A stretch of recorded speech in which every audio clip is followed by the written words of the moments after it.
Welcome to Exegetical Counseling. My name is Bert Allen from Christ Assembly. You can find us on the web at christassembly.org or exegeticalpsychology.com. I invite you to go search out those sites, and welcome to this introduction on exegetical counseling.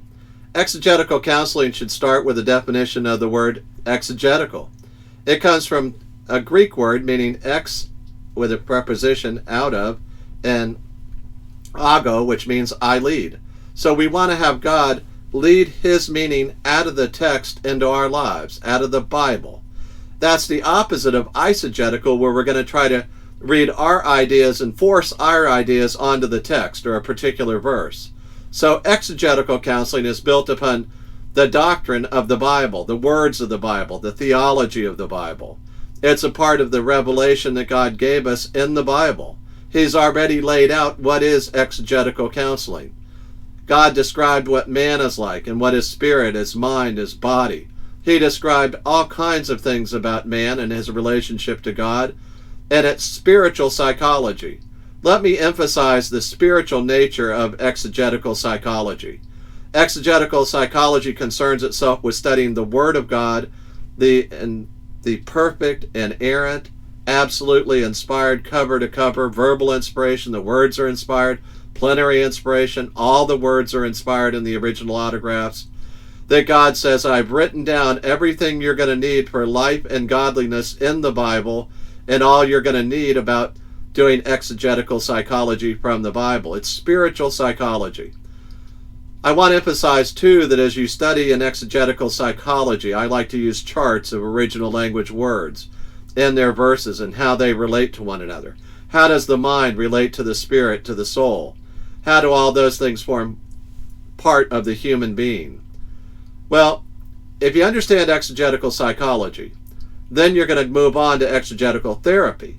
Exegetical therapy is where we're going to take the psychology from the Bible and use it to form a way of helping people have lives that will glorify God, that will be the abundant life that Christ talked about, that will be filled with joy and happiness no matter what's going on in your life.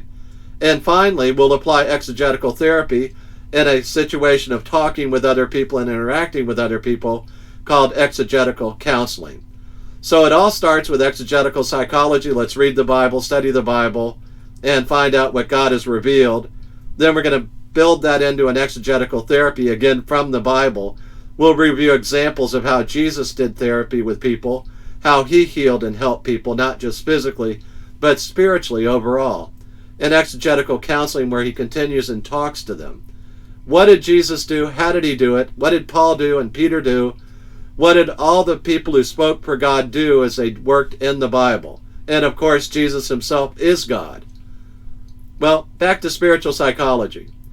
In 1 Corinthians chapter 2, verses 14 and 15, Paul described what happens when you're talking to an unbeliever about the truth of God's Word. Exegetical counseling is always directed towards believers. If you're talking to someone who's never been born from above or born again, then the primary message must be the gospel of Jesus Christ, that they can have peace with God by receiving the free gift of God by faith alone. As God pours out his grace and opens the door of salvation, God leads people to receive that free gift of salvation, the free gift of eternal life in Romans 6:23. But if you're not talking to a believer, then you're not really going to be doing exegetical counseling. It's designed to go from believer to believer. If you have somebody that's an unbeliever, then share the gospel with them. There's a video on how to share the gospel with people. Follow the video. There are lots of good videos out there on how to share your faith, but make sure that you find out what is their hope of heaven. If you were to ask them, why would you go to heaven tonight? What are they going to say? Listen to their answer. Are they trusting in themselves? Are they trusting that they've received a free gift from Jesus and by faith alone they've had their sins forgiven because Jesus died for them, and there's a day in their life where they receive the free gift, and hallelujah, their sins are forgiven? Back to 1 Corinthians. A natural man, that would be somebody who's never been born again, does not accept the things of the Spirit of God. You see, the Spirit of God searches the deep things of God and reveals them to us. The Spirit of God uses the Word of God, the Bible, to reveal His truths to us for counseling psychology. Well, a natural man cannot accept those things of the Spirit of God. They are foolishness to him, and he cannot accept them or understand them. He cannot, because it's spiritual communication from the Word of God through the Spirit of God to the hearts that we have that God gave us, that we can receive it through the Spirit of God indwelling us and living in us as believers, that allow us to feel the full power and love of God to change our lives forever. Well, not only can he not understand them, he cannot understand them because they are spiritually appraised. But he who is spiritual appraises all things, yet he himself is appraised by no one.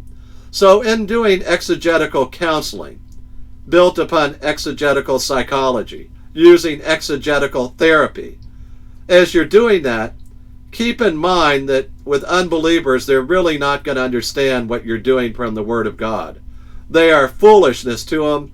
He cannot understand them, and you may be the greatest teacher, counselor, or person on earth to explain the Word of God, but unless God opens their heart and draws them to Himself, and remember, He's not willing for any to perish, but for all to come to repentance, that when God opens their heart and they receive the gospel of Jesus Christ, and whosoever will may come, that at that moment they receive eternal life as a free gift, and they're going to know Jesus Christ whom God sent, and their lives are going to be filled with the abundance of Christ, with the presence of the Holy Spirit, and the abiding presence of the Father and His great love for them. So keep in mind that exegetical therapy is from a believer using the power and the Spirit of God and the love of God to see people receive that abundant life that Jesus talks about. The life that springs up to eternal life all the time. That it's a water of life flowing through us, and the words of life. That all these great things come from God through the power and love of God in our lives. Let's pray. Father, we thank you for your word. We pray your blessing upon it. Father, may we be diligent counselors for you that will share your word with your love. In the name of Jesus we pray. Amen.